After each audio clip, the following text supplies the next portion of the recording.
Hello everyone.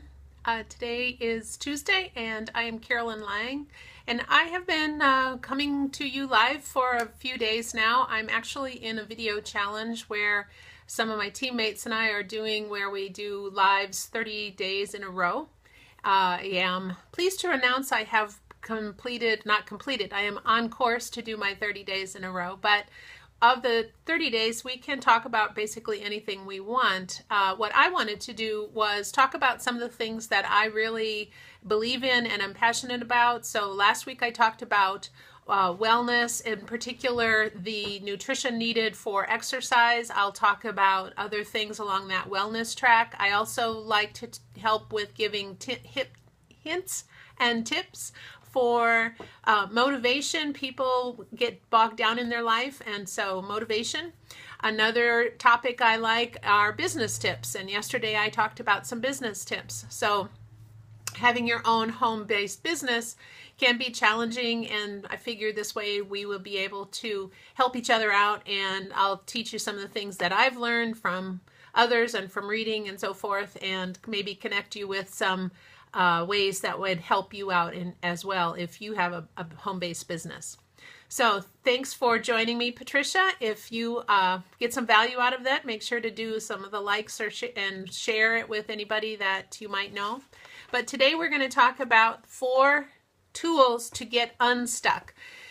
And like the name implies, unstuck, I don't mean like stuck in a door or something like that, but stuck in your life when you just don't feel like you're moving forward, you're not achieving the things that you want to achieve. Maybe you are struggling to decide where you need to focus your attention next.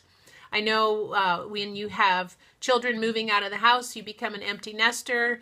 Those sorts of things cause you to reevaluate maybe what you've been doing. Perhaps you have a new baby in the house and everything is topsy-turvy for that, or you're getting a new job or leaving a job. All of those big life events really cause us to sometimes stumble and not move forward with our lives. And pretty soon, I know in my case, I found that I had drifted for a while, and so this is my effort to give back on the things that I've learned that has helped me with getting unstuck. So the first one was courage. It takes a lot of courage to actually admit that you're stuck, admit that you need some help, or you need to really focus on certain things. Maybe you haven't focused on your health for a while, and now you realize it's time to get out there and exercise. Maybe you need to eat better so that you have some medical conditions that you need to take care of. But courage to admit that you need to make a change and that you want to. Evaluate what it is that you really want to do. That might take a lot of courage as well. If you've always been somebody that has done things for other people or put other people first, been a people pleaser, having the courage to say, you know, this is something that I want to do, and that might not make other people happy. So it's hard to say, but having courage in the face of fear, and when you have different things happening, you know, that can be fearful as well.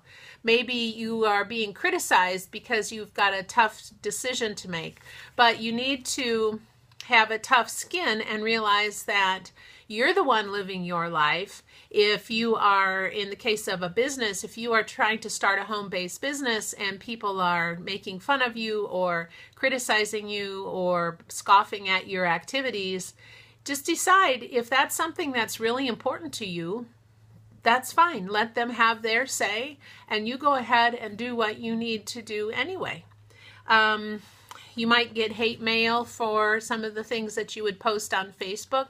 And like I said, doubters or naysayers. But if it's something that's truly attuned to you, something that you feel is very important to you to do, then make sure to go ahead and have some belief in yourself and have the courage to go ahead and do what it is that you want to be doing. The second one is alignment.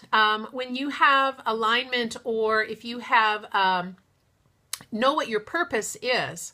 And again, that goes back to knowing what it is that you need to do with your life. But if you know what your purpose is, and you are, let's say your purpose is to help animals, stray animals with, the what do you call those?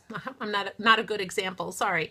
But maybe it's to help animals. And maybe you are working at a factory job and you are not being able to do the thing that you really feel like is your purpose.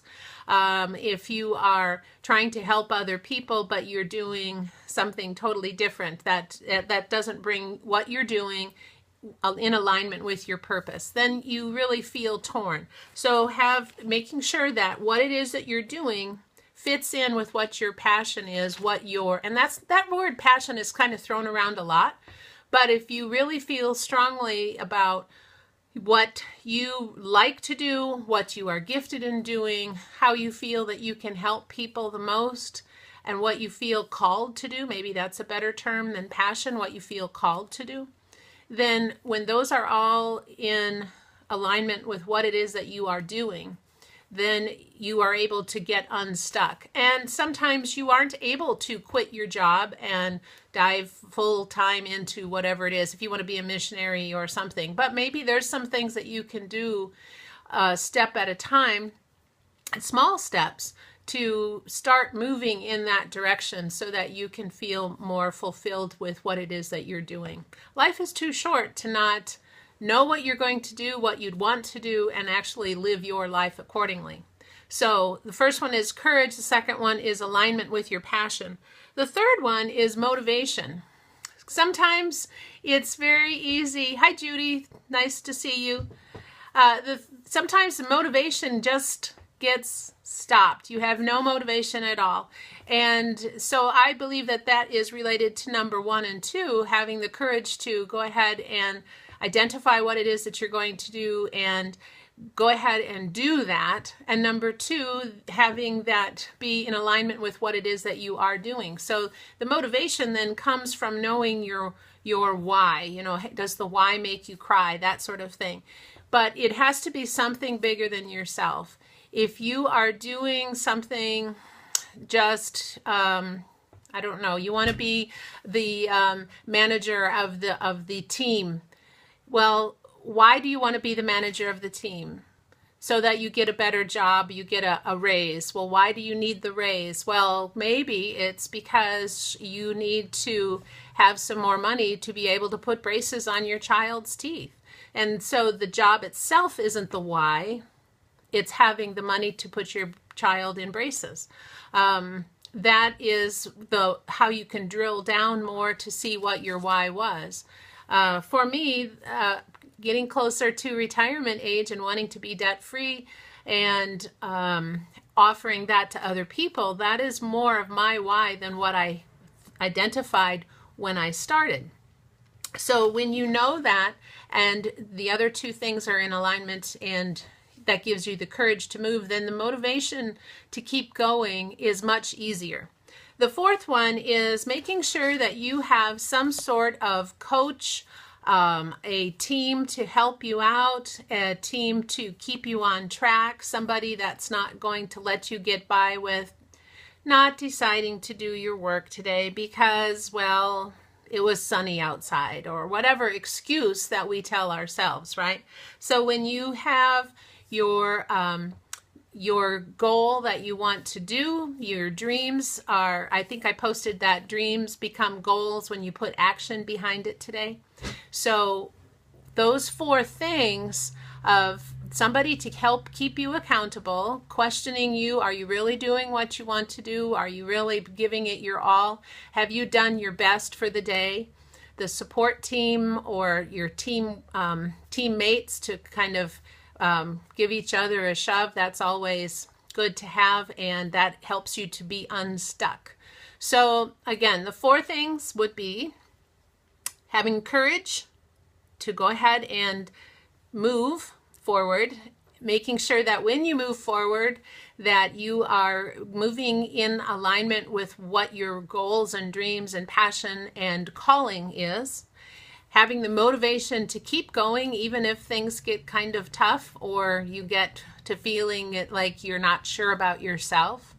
And then having that support team that when you aren't feeling sure about yourself, you can get a push from them, get reassurance from them that no, you really are doing a good job and you really have something to offer other people and help them. Because, you know, it's that the golden rule of treating others the way you would want to be treated. That's about service. That's about helping others. And you help enough other people get what they want, it will come back to you, not because you're plotting to help them so that I can get what I want, but that you just have the joy of serving other people. So I hope that helps. Thanks for joining me, Judy, and staying by. I think I have one other person on there, but let's see, swipe left to see. I don't know. Anyways, thanks again.